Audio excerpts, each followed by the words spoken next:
जी, तो आज मैं आप सबको पढ़ाने जा रही हूँ अलिफ़े वस्ल के बारे में, जो कि आप सबको बोर्ड पे दिख रहा होगा। और जी, ये जो अलिफ़े वस्ल है, ये अरबी ज़बान से लिया गया है और अरबी ज़बान के ही शब्द इसमें इस्तेमाल होते हैं। पर क्या होता है कि अरबी ज़बान के कुछ कुछ ऐसे शब्द हैं जो कि हमें, कुछ ऐसे एराब और शब्द दोनों हमें उर्दू में पढ़ने पड़ते हैं, ठीक है?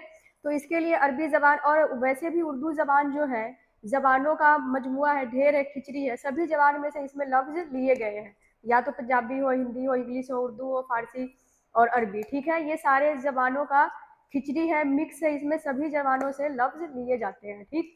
तो आज हम लोग पढ़ेंगे अलिफ़े वस्ल के बारे में। और अलिफ़े वस्ल क्या है कि उसमें जो एराब है अलिफ़े वस्ल वो लिया गया है अरबी ज़बान से, और अरबी ज़बान के ही कुछ शब्द है जो कि उर्दू ज़बान में लिया गया, और हमें कई बार पढ़ना भी होता है और लिखना भी होता है और इस्तेमाल भी किया जाता है। जैसे कि मैं कुछ शब्द भी लिख दी हूँ जैसे के तौर पे कि उसको लिखना कैसे है, ठीक है? और कुछ रूल रेगुलेशन है इसके, जैसे मैं जज्म के बारे में बताई थी, खरा ज़बर के बारे में बताई थी, इजाफत के बारे में बताई थी, उसी तरीके से एक अलिफ़े वस्ल आता है। और आप सबके वहाँ पर ज़्यादा डाउट्स होते हैं क्योंकि इसमें थोड़ा सा कन्फ्यूज़न भी होता है, तो वही डाउट आज मैं क्लियर करवाने के लिए कुछ रूल रेगुलेशन लेके आ गई हूँ।